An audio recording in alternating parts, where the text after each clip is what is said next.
Is 200 megapixels in a smartphone a real tool or just a marketing trap? I spent a week with the VIVO V70 FE 5G, using it as my main camera. I shot in complete darkness, chased the moon, and tested the smart bokeh that promises to replace a DSLR. Today I'm going to show you the whole truth, no sugarcoating. Let's go.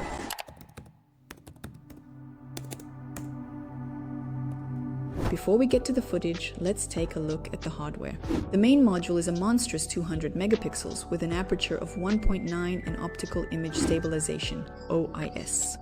This is critically important. The image won't shake with the slightest movement. The second camera is an ultra-wide with 8 megapixels and a 120-degree field of view. The front camera is no slouch either. I have the international version with 32 megapixels, although for India they shipped a full 50 megapixels with autofocus. And the cherry on top is the ring light front-facing flash. Essentially, it's a pocket-sized softbox that's always with you.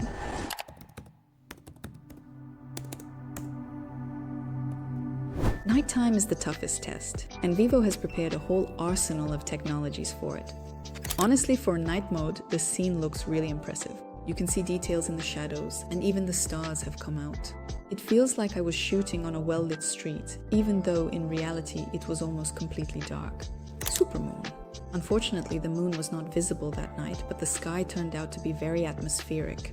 I think it will look even better with the moon in the frame, although we understand that the algorithms will probably add some details. Night panorama. The gluing is not perfect, but quite decent. Overall, I like panoramas even more than regular photos. Again, everything is very bright and clear. And now, styles. This is what makes your photos unique without lengthy Photoshop editing. Cyberpunk, blue ice, green orange, dark red, blue orange, silver orange. The colors are just amazing. My personal favorite is green orange. The image instantly gets a cinematic look. Black and gold, black and white film, maximum style and drama. It feels like you shot it on expensive black and white film. Here, the A-Visual system is at work. We can manually adjust the aperture from 16, where everything is in focus, to a crazy 0.95. The natural bokeh works very precisely. Hair is separated from the background clearly without the usual flaws and blurry edges. Rotating highlight effect. Honestly, I didn't notice a huge difference here compared to a regular portrait. The effect is very subtle, the bubble effect. But here, the highlights look truly gorgeous. It feels like you're really holding an expensive portrait lens in your hands.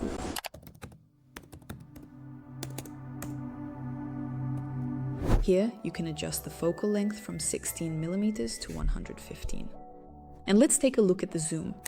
Ultra-wide 0.6 versus 30 times zoom. At 0.6, it's nice that there are no strong distortions at the edges. As for 30 times, that's pure digital zoom. Yes, the image is a bit blurry, but the details are still distinguishable. 200 megapixel mode. The quality is excellent. The texture of materials and the contours of objects are perfectly visible even when zoomed in a lot. Texture, vivid and natural styles. Natural is for those who prefer an honest, true-to-life image. Texture is my choice. It adds sharpness and character in a cool way.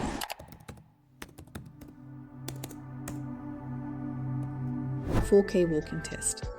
The tandem of Gyro AS and OIS works brilliantly. The image is very smooth as if it was shot with a Steadicam. 10 times zoom test in video. It's perfect for everyday tasks. The focus is tenacious and doesn't get lost.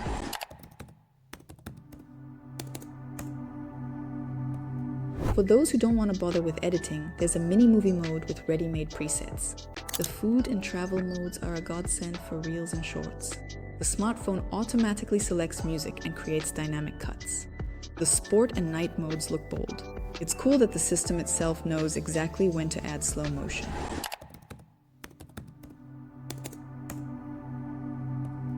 Here are a couple more features for professional content. Slow motion and time-lapse shooting. Slow-mo works great, allowing you to capture very impressive shots. The time-lapse feature was also pleasing. The acceleration is smooth and high quality. High-resolution panorama. The stitching is very well done, and the field of view feels like it was shot with a top-tier ultra-wide lens.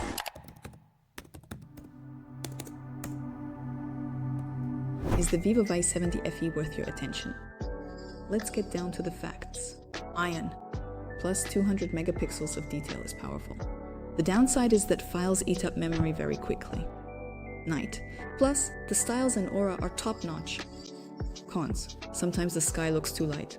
Portrait. Plus, bokeh pattern. Minus, at 0.85 sometimes blurs the edges of the ears. Photo. The advantage is the flexibility of focal lengths. Minus, 30x zoom only for good light. Video.